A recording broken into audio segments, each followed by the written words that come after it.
Bonjour, bienvenue dans Chaque Tir Compte, premier podcast aujourd'hui de Cross Ontariette. Nous avons comme invité, le premier invité, Mathieu Papillon. Mathieu, bienvenue. Merci, enchanté. Merci pour ton invitation, pas pour ton invitation, mais merci d'être présent et de ton temps que tu nous alloues aujourd'hui. Je vais te laisser te présenter, Mathieu. Ben, comme je l'ai mentionné, je m'appelle Mathieu Papillon, je suis chef d'équipe au niveau des armes à feu là, au magasin La Tulipe depuis au-delà de 20 ans maintenant. Oui.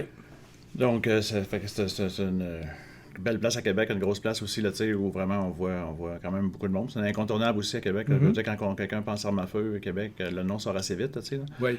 Donc, on essaie vraiment là, d'offrir quand même un bon choix et une belle gamme de produits. Ça fait combien d'années que tu es là chez La Tulipe? C'est dans ma 22e environ. 22e année. Ouais. Toi, c'est quoi qui t'a amené à devenir...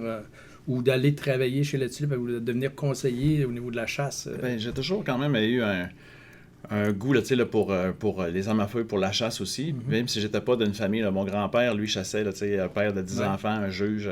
Les autres, c'était une nécessité plus quasiment à la chasse. Mais en même temps, c'était son passe-temps. Puis je voyais les armes à feu dans le râtelier, dans sa cave quand j'étais jeune. Là, puis mes parents n'étaient pas du tout dans ça. Moi, puis c'est vraiment moi vraiment tout seul là, qui a comme développer un goût pour ça aussi. Là, J'ai fait des études en conservation de la faune où on a encore là, pu aller à la chasse, en manipuler. Fait que c'est là pas mal que j'ai fait mes premières expériences de chasse parce que disons que tant que j'avais pas 18 ans et que je ne pouvais pas y aller par moi-même, vu que j'avais pas une famille là, de chasseurs, mon grand-père était assez âgé, là, fait que j'ai pas vraiment connu d'expérience de chasse avec lui jamais.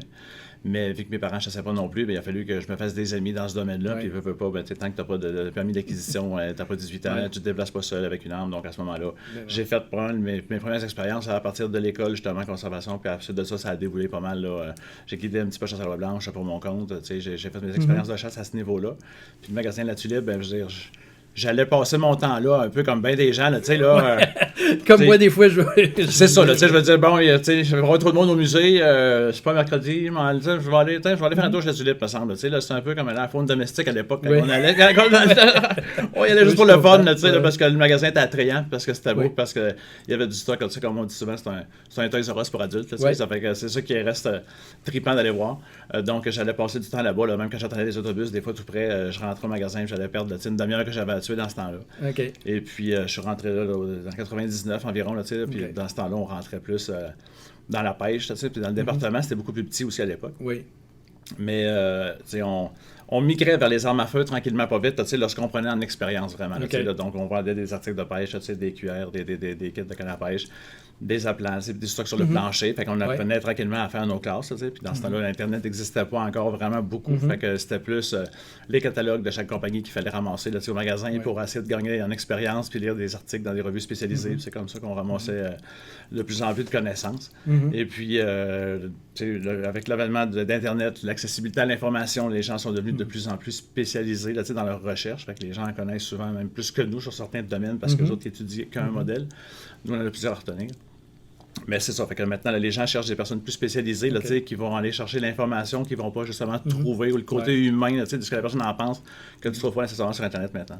Ça doit être quand même assez difficile de combler les besoins des clients qui se présentent à toi, puis tu es dans l'air du comptoir, puis là, t'expliques qu'est-ce qu'il y a de besoin ou tu sais pas trop vraiment. Lui, c'est pas vraiment non plus ce qu'il y a vraiment de besoin. Puis là, il faut que tu essaies de trouver quelque chose pour être capable de bien y répondre, autant d'une arme à feu, d'une optique, de la munition. Ça devait être assez particulier. Ben quand même, tu sais, c'est le gros de la job, c'est de dégrossir petit à petit en fonction de, bon, tu es ici pourquoi ce matin? C'est quoi l'activité de chasse, l'activité de plein air que tu recherches?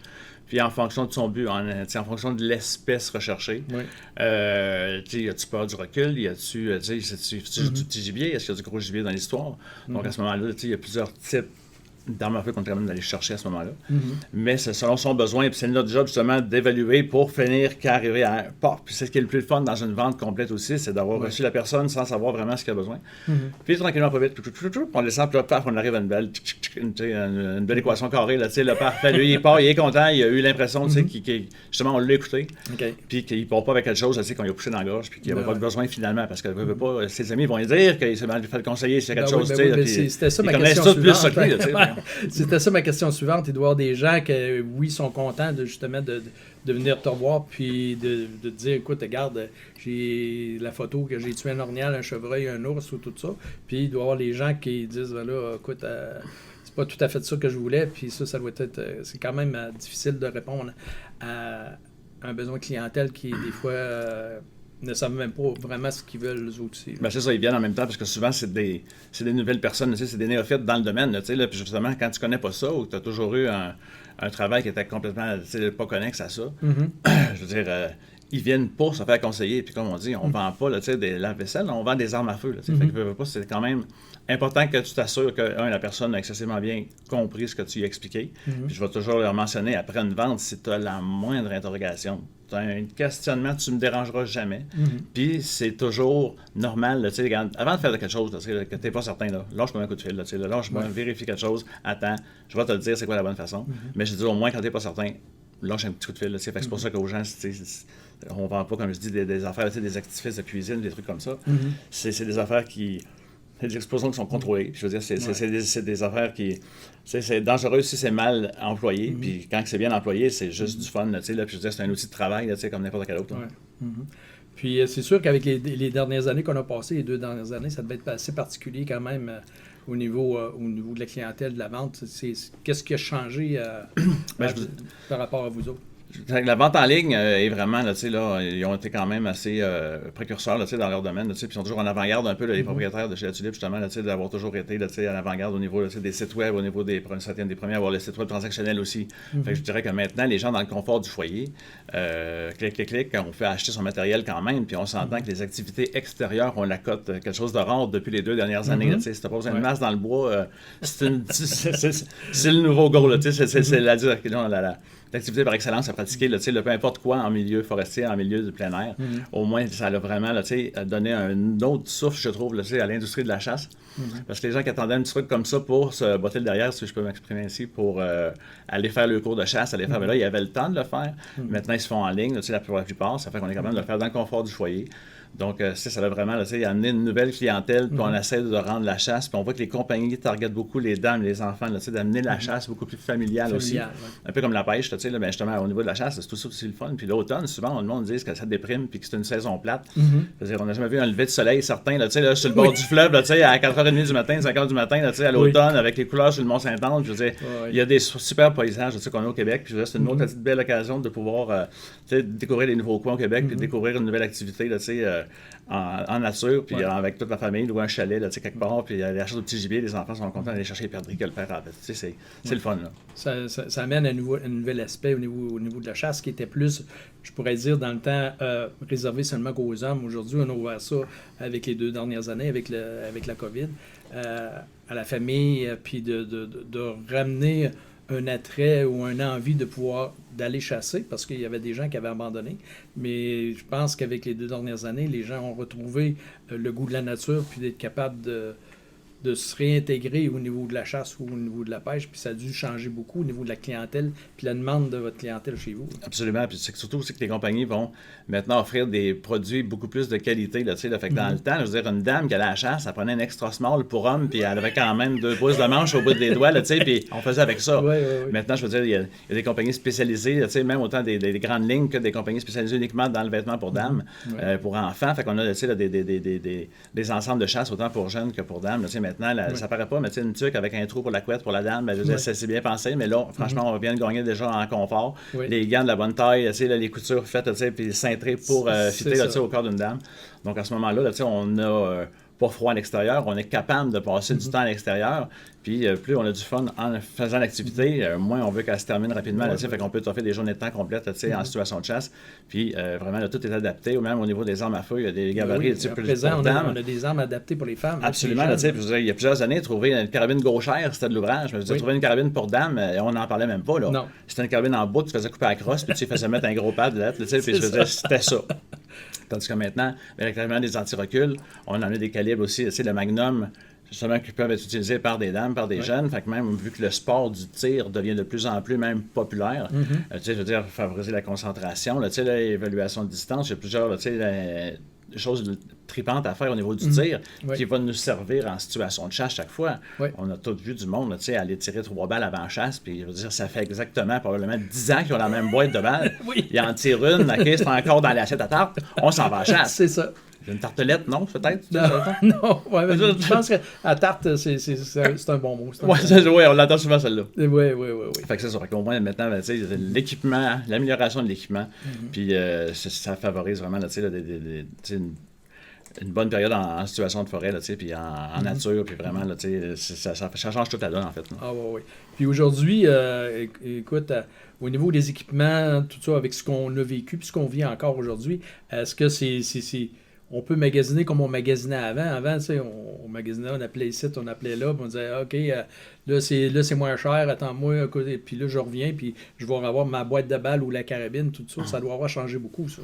Mais c'est surtout que, tu sais, avant, il fallait que tu fasses plusieurs endroits physiques, puis tu sais, que tu te déplaces dans différents magasins, que tu entends parler du bouche-oreille de quelqu'un qui est dans ce coin-là, tu as entendu qu'il y avait un dé à telle place, tu sais. Maintenant, au bout de la souris, on est capable de comparer à peu près tout ce qu'il y a de magasins en Amérique du Nord, tu sais, là, ça fait que veut pas. Ça améliore aussi, je veux dire, la compétition étant féroce comme ça, puis le fait qu'on a une accessibilité, où les compagnies arrivent avec des pricing qui sont flat pour tous les gens, fait qu'il faut que tout le monde soit au même prix. Fait comme ça, c'est plus le service qui va différencier vraiment là, le service client, le service après-vente, l'expérience que le client a vécu quand il a mis le pied. S'il a pris le temps d'embarquer dans son char, il a toutes fait les places au bout du doigt avec sa souris. C'est ta place qu'il a choisie. Je veux dire, fais-lui sentir que tu es content. Tu veux pas, c'est pour ça que c'est important d'accueillir la personne avec, sourire. Puis je veux dire, moi, quand je rentre au magasin, quand je punch, je rentre en scène. Fait que moi, je veux dire, là, je suis Mathieu Papillon, vendeur dans ma firme magasin à Tulipe. Là, je veux dire, je suis là pour vous recevoir, vous diriger. Je dis tout le temps aux gens, si tu l'aimes pas, s'il y a quelque chose, je suis pas dur pour m'accrocher sa tête la carabine. Je suis en arrière du même comptoir depuis 20 ans. Ça fait que je suis pas un gars qui t'a vendu 2 caisses de son dans un parking de centre d'achat. C'est ça. Je suis facile à retrouver. Ça fait que maintenant, autant avec l'accessibilité des réseaux sociaux, et ainsi de suite, quand tu as une mauvaise expérience, maintenant, on dirait que la terre entière doit le savoir. Quand tu as du fun, c'est rare, tu le dis, tu as du fun avec ta patente.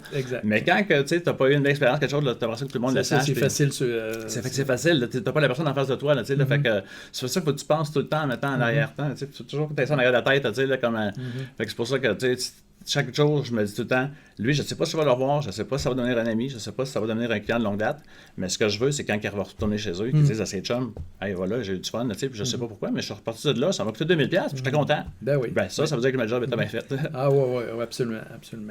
Puis, écoute, j'aimerais que tu me parles aussi de savoir au niveau de l'approvisionnement avec ce qu'on vit présentement. C'est-tu facile? C'est-tu difficile?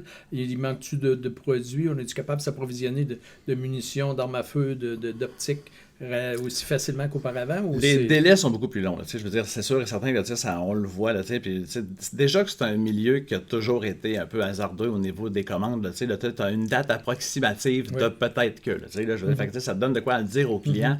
Mais souvent, même ceux qui sont les importateurs canadiens n'ont même pas aucune idée de ce qu'il va y avoir dans le conteneur quand ils vont l'ouvrir rendu chez eux. Fait que, ils le découvrent en même temps, puis là, ils dispatchent.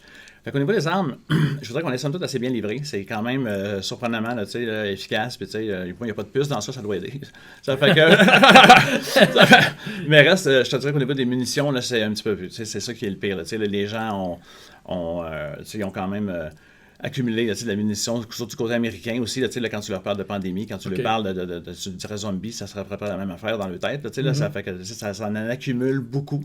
Donc, nécessairement, ils ne sont pas nécessairement tirés, c'est juste qu'ils sont juste. Ils en ont pour parer à une pénurie éventuelle, parce qu'on voit que c'est déjà arrivé dans le passé.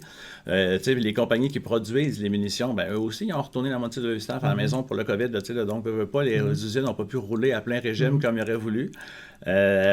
Là, avec le Poutine, puis je veux dire, la Russie, ainsi de suite, les grands nombres des compagnies de munitions américaines, fédérales, Winchester, Remington, sont déjà affiliés à l'effort de guerre américain. Fait que là, tu te dis, si jamais, ils vont-tu plus en produire pour l'armée, ce qui va en faire moins pour le civil, donc ce qui va emmener encore une rareté. Les prix aussi, le montent sans bon sens. Les matériaux premiers, le cuivre pour les boulets, le laiton pour les douilles, c'est toute de la matière première que le prix ne cesse de monter aussi. Donc, veut pas, ça amène un coût supérieur aussi. Fait que, tu sais, c'est pas tout d'avoir une envie d'aller à la chasse, mais c'est d'être sûr d'être capable de trouver toutes les composantes qui vont te permettre d'y aller aussi. Mais je veux dire, c'est la patience, puis c'est vraiment, là, tu sais, on les commande pas, on les aura jamais, comme je dis aux gens. Fait que c'est un peu dans tout, mais ça s'est touché, tous les milieux du plein air sont touchés nécessairement, puis même pas rien que le plein air, mais je veux dire, que ce soit un vélo, que ce soit un kayak, que ce soit, tu sais, tout est difficile, tout est un petit peu plus long. Les conteneurs, ce qui vient de l'extérieur, le prix des conteneurs a gonflé épouvantable, puis c'est beaucoup plus long avant de les recevoir aussi maintenant. Donc, tout ça crée des délais qui sont pas nécessairement de notre ressort, mais il faut vivre avec, il faut apprendre à vivre avec. Fait que c'est important de varier les commandes, puis de varier les endroits où tu en commandes, puis pour essayer d'en avoir un petit peu de partout, au lieu de tout mettre les œufs dans le même panier, du moins. Fait que c'est la façon dont les achats sont faits, la façon dont c'est ça aussi qui va aider vraiment un magasin à être là, hyper fourni, puis à avoir vraiment quand même une bonne sélection de matériel à offrir aux gens. As-tu une expérience cocasse à nous raconter depuis que tu travailles là avec certains clients? Oh mon Dieu, il y en a, je veux dire, c'est choisir laquelle, en fait. Je veux dire, il y en a quand même plusieurs, là, je veux dire, une qui me revient sans cesse, puis que je me fais souvent demander, c'est, j'ai vendu un kit de carabine à quelqu'un une année, puis la semaine d'après, j'ai revendu le même kit au complet. OK. Je t'ai pas vu la semaine dernière pour exactement la même chose, OK. Oui. Puis j'ai dit, c'est passé quoi? Mais le monsieur avait tiré sur un chevreuil, un cerf de Virginie, et puis il a probablement atteint dans le panache, fait que le chevreuil est tombé inconscient. Fait que lui, yes sir, pas de 20 minutes d'attente, rien de ça, on s'en va là, yes sir, Jean-Paul, j'ai tué, viens-t'en. Fait que son ami arrive, le chevreuil est là, fait que s'assoit sur le chevreuil, lève la tête, met la carabine dans le panache, pour faire une belle photo. La deuxième photo, les yeux sont ouverts sur le chevreuil. La troisième photo, le gars est en train de tomber, puis la carabine est restée dans le rack à cause de la courroie, puis il est parti avec sa carabine. Ah oui? Fait qu'il était pas mort, puis il est parti avec la carabine. Ce qui est drôle, c'est d'imaginer le gars 2 champs plus loin qui le tue, lui, puis il dit, les gars, vous me croirez pas. Il dit, un chevreuil, il y a une carabine dans le panache. Il y avait un bonus. Oh, c'est ça, un chevreuil avec Cracker Jack. C'est toujours là, mais bref. Celle-là, j'ai toujours trouvé bonne, par exemple. C'est vraiment, vraiment drôle. Vraiment drôle. Au niveau de la tulipe ou de la plupart des magasins, est-ce que si on parle d'à peu près 40% d'augmentation des produits, est-ce qu'on est dans la vérité ou... Oui, je vous dirais que c'est sûr que... Comme c'était là, on est mieux, plus content d'avoir un magasin de plein air qu'un restaurant, des dernières 2 années, je vous dirais que, fait que vu que même ça, avec le transactionnel en ligne, ben, ça fait que, c'est Canada au complet, on va vraiment tout le pays. Fait que, ça l'a quand même amené, évidemment, une clientèle qu'on n'avait pas avant, de l'Ouest canadien, puis des Maritimes, puis de partout. Donc là, on va tirer, beaucoup plus loin, puis on le voit avec les shippings qu'on fait, qu'on envoie à large à la grandeur du pays maintenant.